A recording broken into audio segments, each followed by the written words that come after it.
بسم اللہ الرحمن الرحیم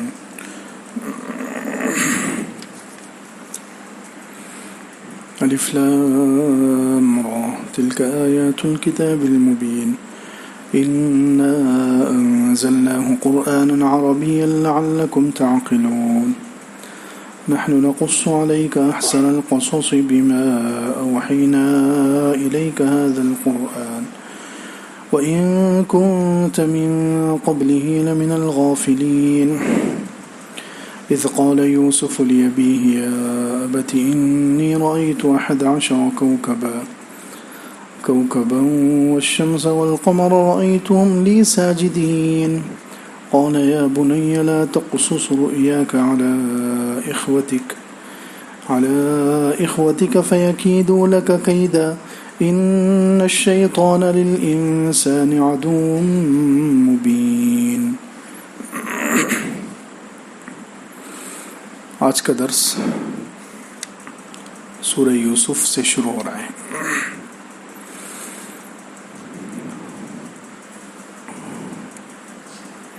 سورہ یوسف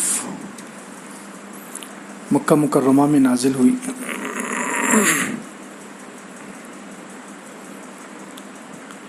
ایک 111 آیتیں ہیں. یہ سورت حضور اقدس صلی اللہ علیہ وسلم کی تسلی کے لیے نازل کی گئی ہے. مکہ والے جب بہت زیادہ ستا رہے تھے، تکلیفیں پہنچا رہے تھے، حتیٰ کہ حضور اقدس صلی اللہ علیہ وسلم کے قتل کے پلان بنا رہے تھے، اس وقت اللہ رب العزت نے اس سورت کو نازل فرمایا. قریش مکہ، مشرکین مکہ کے پاس کچھ یہودی آئے اور انہوں نے سوال پوچھا کہ تم محمد صلی اللہ علیہ وسلم سے یہ مانگ کرو، یہ سوال کرو،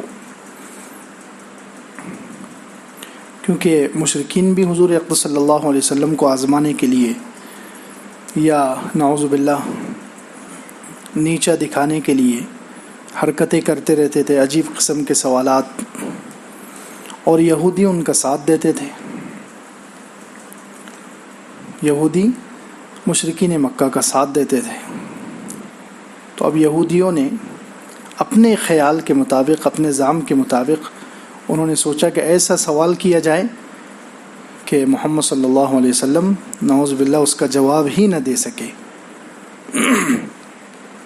تو انہوں نے اس وقت یہ سوال کیا کہ بنی اسرائیل جو تھے، حضرت یعقوب علیہ السلام کی جو اولاد ہے بنی اسرائیل، وہ مصر میں کیسے آباد ہوئے؟ وہ لوگ تو ملک شام کے رہنے والے ہیں، یہ ملک شام کے رہنے والے تھے، مصر کیسے چلے گئے، مصر میں کیسے آباد ہوئے؟ اس کا کیا قصہ ہے؟ حضرت یوسف اور حضرت یعقوب علیہ السلام کا کیا واقعہ ہے؟ یہ سوال تم جا کر محمد صلی اللہ علیہ وسلم سے کرو. یہودیوں نے یہ سوال دیا مشرکین مکہ کو، اور مشرکین نے یہ سوال کیا حضور اقدس صلی اللہ علیہ وسلم سے. اس کے جواب میں اللہ رب العزت نے یہ سورہ یوسف اتاری ہے. حضور اقدس صلی اللہ علیہ وسلم کے سچے نبی ہونے کی کتنی واضح اور کھلی علامت ہے یہ سورت، کہ کتنا پرانا واقعہ اور تفصیل کے ساتھ ہو بہو لفظ بلفظ اللہ رب العزت نے حضور اقدس صلی اللہ علیہ وسلم پر نازل کیا اور حضور صلی اللہ علیہ وسلم نے امت کو بتایا. خیر، پچھلی صورتوں میں، پچھلی جو صورت تھی سورہ ہود میں انبیاء علیہ السلام کے واقعات بیان ہوئے، اور اس صورت میں بھی اسی کا تسلسل ہے. اس میں حضرت یوسف اور حضرت یعقوب علیہ السلام کا واقعہ آ گیا. سورہ یوسف میں قرآن کریم میں اللہ رب العزت جو واقعات بیان کرتے ہیں اس کی 2 شکلیں ہوتی ہیں. قرآن کریم میں جو واقعات بیان کیے جاتے ہیں اس کی 2 شکلیں ہوتی ہیں. ایک شکل تو یہ ہوتی ہے کہ اللہ رب العزت عام طور پر قرآن میں الگ الگ پاروں میں، الگ الگ صورتوں میں انبیاء علیہ السلام کے واقعات کا کچھ حصہ بیان کرتے ہیں. جیسے حضرت نوح علیہ السلام کا واقعہ کئی پاروں میں بیان ہوا، حضرت موسیٰ علیہ السلام کا واقعہ قرآن کے کئی پاروں میں بیان ہوا. حضرت ہود علیہ السلام، حضرت صالح علیہ السلام، بہت سارے انبیاء علیہ السلام کا اللہ رب العزت نے الگ الگ پاروں میں تھوڑا تھوڑا واقعہ بیان کیا، واقعے کا کوئی حصہ، واقعے کا کوئی جز. یہ ایک طریقہ ہے واقعات بیان کرنے کا. جہاں جیسا موقع ہوتا ہے اللہ رب العزت وہاں واقعے کا بس اتنا حصہ بیان کرتے ہیں جس سے کوئی عبرت کا پہلو نکل رہا ہو، جس سے کوئی نصیحت کی بات نکلتی ہو. اللہ رب العزت وہاں اس نبی کے واقعے کا تھوڑا سا حصہ بیان کرتے ہیں. ایک طریقہ تو یہ ہے کہ تھوڑا تھوڑا واقعہ الگ الگ جگہ پر جہاں موقع کی مناسبت سے، جہاں جتنا موقع ہو اور اس موقع کے لحاظ سے جو نصیحت اور عبرت کا پہلو اس واقعے سے نکلتا ہو، اللہ رب العزت اتنا ہی حصہ بیان کرتے ہیں. اور دوسرا طریقہ واقعات کے بیان کرنے میں یہ ہے کہ پورا واقعہ ایک ساتھ بیان کر دیا جائے تفصیل کے ساتھ.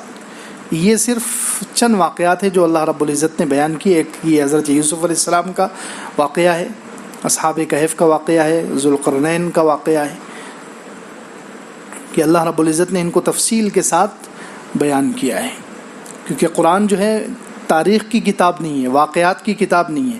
تاریخ کی جو کتابیں ہوتی ہیں، واقعات کی جو کتابیں ہوتی ہیں، اس میں انسان واقعے پڑھ کر واقعے کے اندر کھو جاتا ہے، واقعے کے اندر ایسا گم ہو جاتا ہے کہ اس سے نصیحت حاصل نہیں کرتا، بس مزہ لے کر گزر جاتا ہے. اس لیے اللہ رب العزت تفصیل سے واقعات کو تاریخ کے اعتبار سے بیان نہیں کرتے. صرف یہ واقعہ حضرت یوسف علیہ السلام کا واقعہ اور اصحاب کہف وغیرہ کا واقعہ اللہ رب العزت نے تفصیل سے پورا بیان کر دیا ہے، ورنہ باقی اللہ رب العزت ایسے تفصیل سے تاریخی طور پر واقعات بیان نہیں کرتے.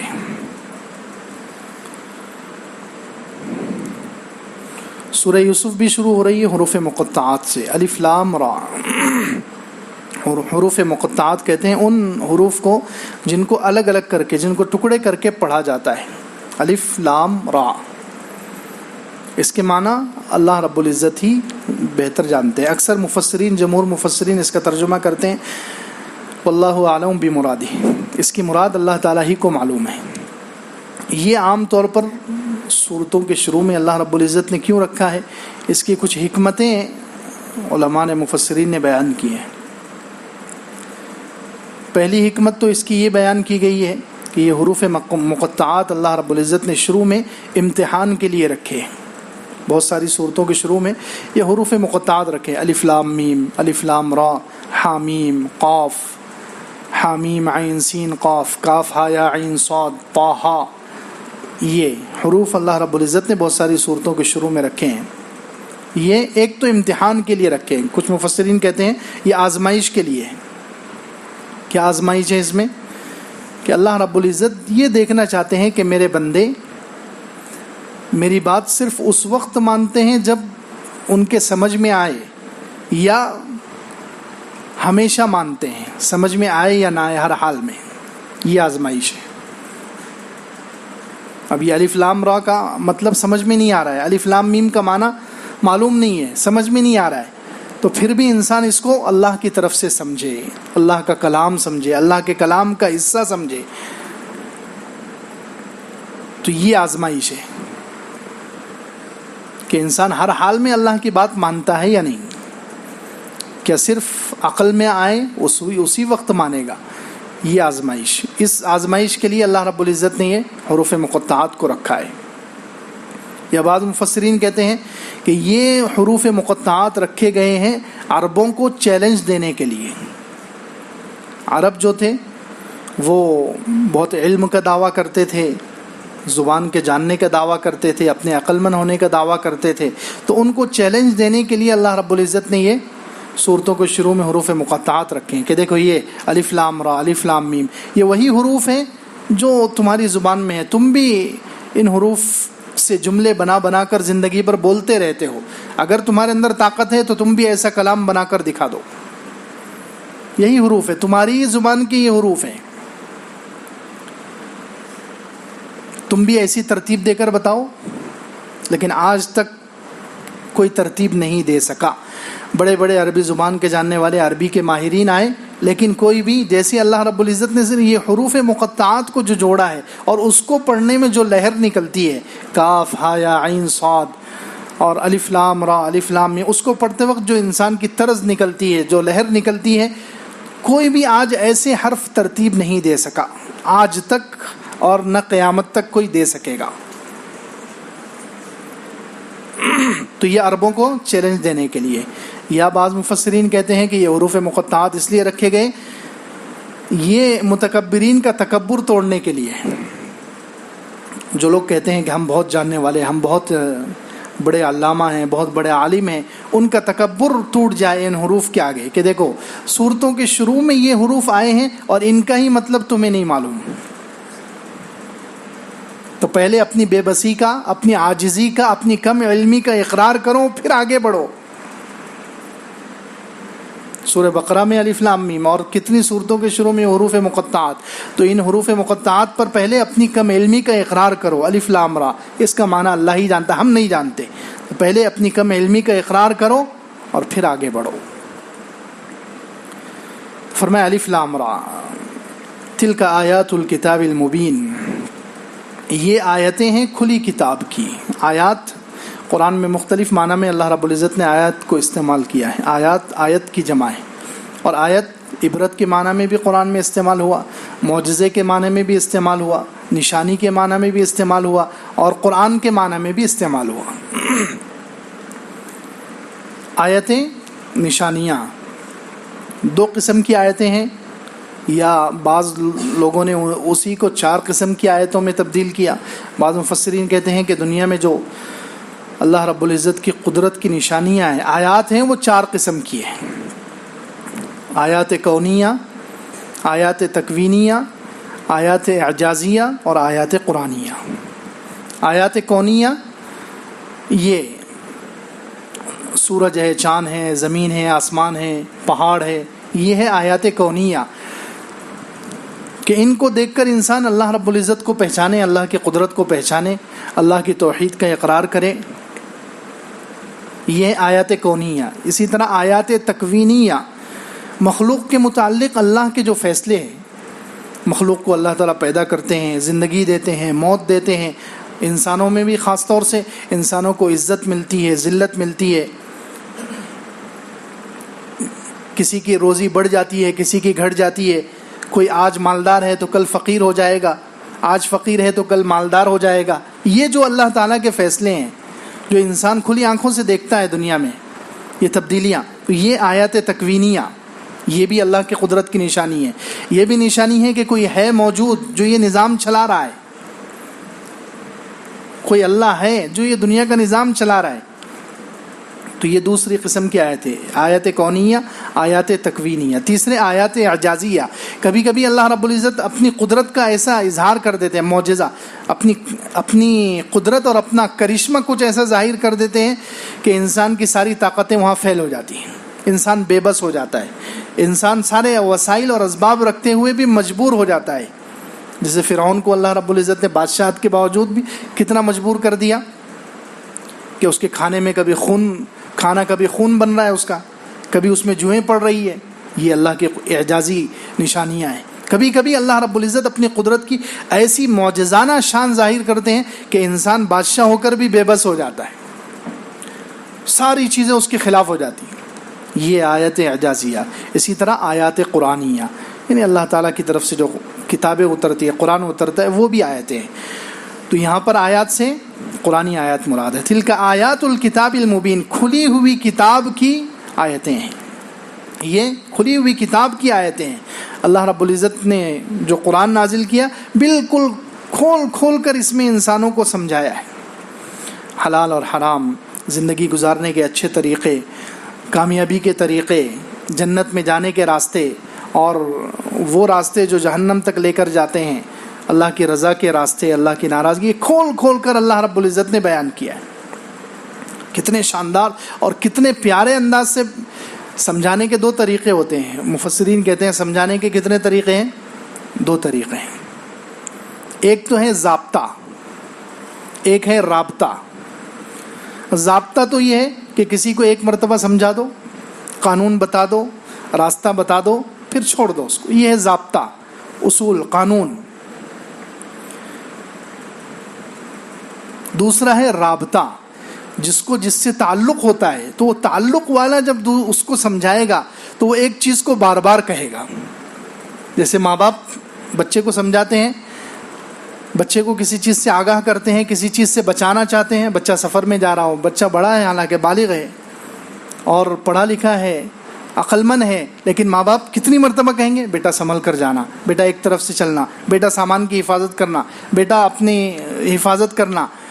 بار بار کیوں؟ ان کو بچے سے تعلق ہے. یہ ہے رابطہ.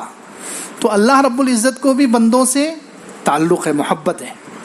تو اللہ رب العزت نے قرآن میں ضابطہ نہیں چلایا ہے، رابطے والی شکل اپنائی ہے. بار بار سب ایک ہی حکم، نماز کا حکم کتنی جگہ آیا قرآن میں؟ یہ بھی تو ہو سکتا تھا کہ ایک مرتبہ اللہ تعالیٰ کہہ دیتے کہ نماز پڑھو، نماز قائم کرو بس. لیکن نہیں، ضابطے سے اللہ نے نہیں سمجھایا، رابطے سے اللہ نے سمجھایا ہے، محبت سے سمجھایا ہے، پیار سے سمجھایا ہے، الگ الگ انداز سے سمجھایا ہے. یہاں تک کہ کہہ دیا وَلَقَدْ صَرَّفْنَا فِي هَذَا الْقُرْآنِ لِلنَّاسِ مِنْ كُلِّ مَثَلٍ. ہم نے اس قرآن میں لوگوں کو ہر مثال، ہر طریقے سے سمجھا دیا ہے. سمجھانے کا جو انداز ہو سکتا ہے، جو زاویہ ہو سکتا ہے، سمجھانے کا جو طریقہ ہو سکتا ہے، ہر طریقے سے اللہ رب العزت نے سمجھایا، الگ الگ انداز سے. کبھی محبت سے، کبھی دھمکی دے کر، کبھی انعامات بتلا کر، کبھی جہنم کا خوف دلا کر. تو الگ الگ انداز سے اللہ رب العزت نے ہر چیز کو سمجھایا ہے. تو اس لیے کہا تلک آیات الکتاب المبین، یہ آیتیں ہیں کھلی کتاب کی. اللہ رب العزت نے اس کو کھول کھول کر بیان کیا ہے. انا انزلناہ قرآنا عربیا لعلکم تعقلون.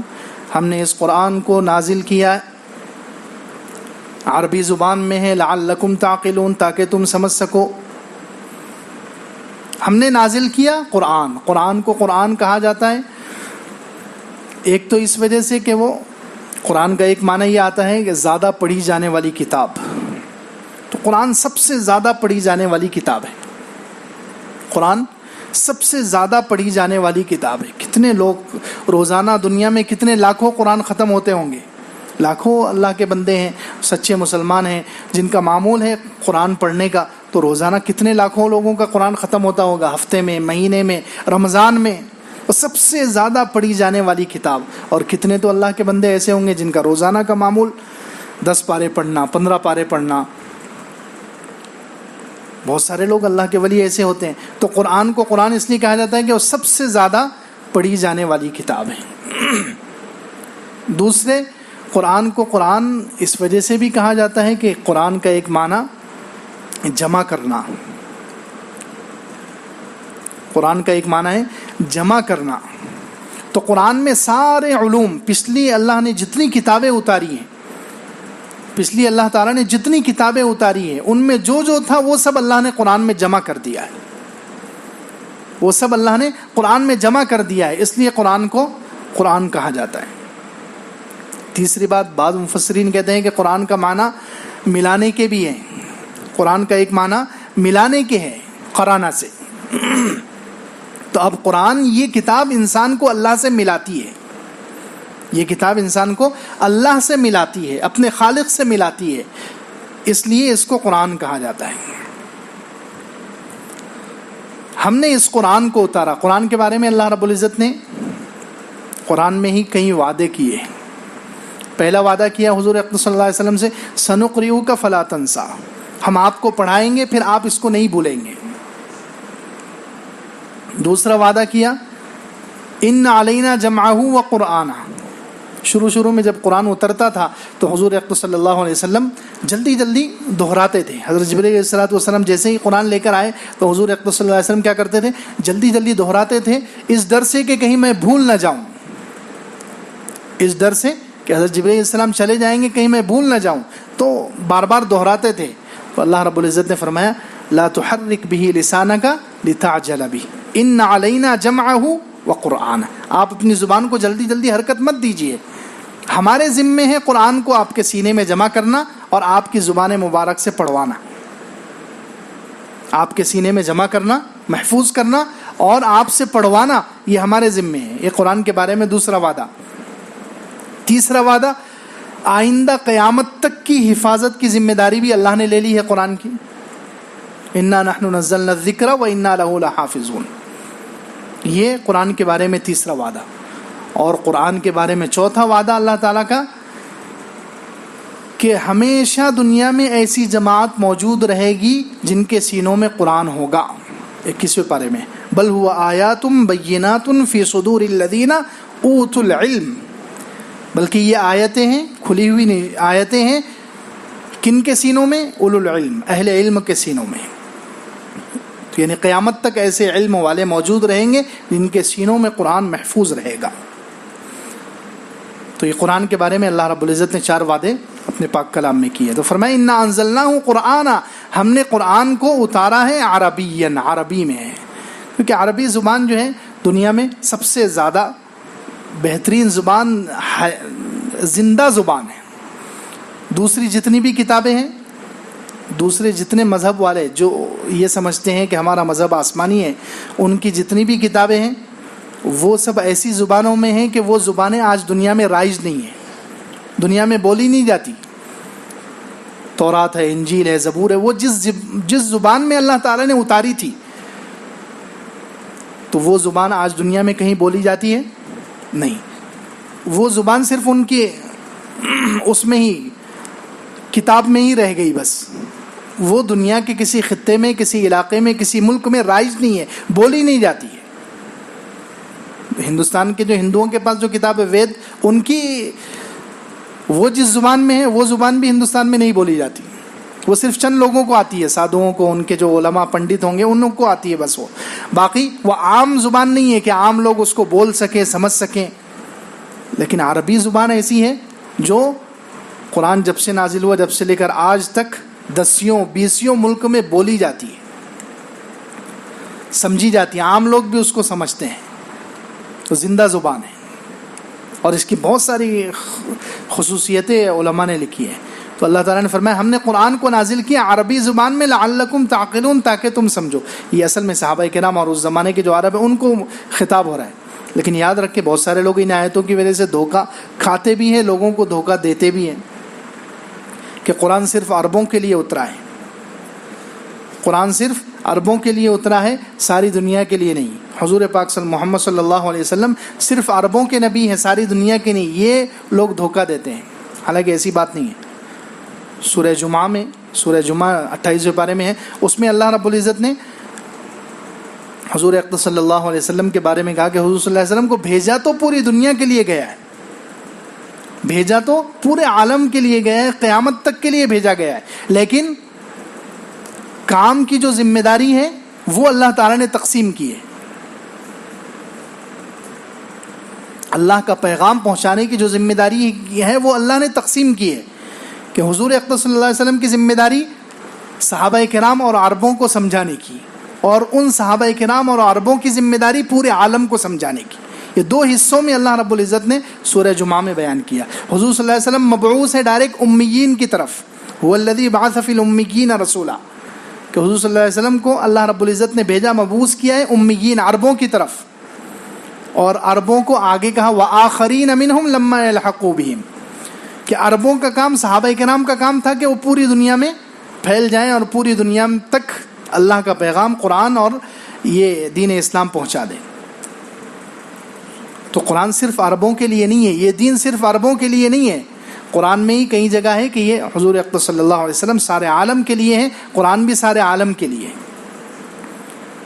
لیکن چونکہ اولین مخاطب عرب لوگ ہیں، حضور اقدس صلی اللہ علیہ وسلم جس جگہ پیدا ہوئے، جس جگہ زندگی گزاری آپ نے، اور جو لوگ سب سے پہلے آپ کے سامنے تھے وہ عربی تھے، اس لیے اللہ رب العزت نے عربی میں قرآن اتارا ہے. تو فرمایا انا انزلناہ قرآنا عربیہ، ہم نے اس قرآن کو عربی میں اتارا لعلکم تعقلون، تاکہ تم سمجھ سکو. نحن نقص علیک احسن القصص بما اوحینا الیک ھذا القرآن، ہم آپ کے سامنے سب سے بہترین واقعہ سناتے ہیں، ہم آپ کے سامنے بیان کرتے ہیں سب سے اچھا قصہ. بما اوحینا الیک ھذا القرآن، اس وحی کے ذریعے جو ہم نے قرآن کی شکل میں آپ کی طرف اتارا ہے. سب سے بہترین قصہ سورہ یوسف، حضرت یوسف علیہ السلام کے واقعے کو، حضرت یعقوب علیہ السلام کے واقعے کو اللہ تعالیٰ نے سب سے بہترین واقعہ کہا ہے، سب سے بہترین قصہ، کیونکہ یہ سورہ یوسف ایسی صورت ہے، مفسرین کہتے ہیں کہ اس میں اللہ رب العزت نے سب کچھ، دین اور دنیا کی ساری چیزیں اس صورت میں موجود ہیں، ہر فیلڈ والے کے لیے رہبری، ہر فیلڈ والے کے لیے رہبری، جو جس طرح کی زندگی کے لیے رہبری چاہتا ہو اللہ رب العزت نے سب سورہ یوسف میں رکھا ہے۔ باپ بیٹے کے ساتھ کیسے رہیں، بھائی بھائی کے ساتھ کیسے رہیں، شہر کے لوگ، دیہات کے لوگ، شہری زندگی، دیہاتی زندگی، بادشاہ کی زندگی، عوام کی زندگی، مرد اور عورت کا تعلق، ساری چیزیں اللہ رب العزت نے سورہ یوسف میں بیان کی ہیں اور تفصیل کے ساتھ بیان کی ہیں۔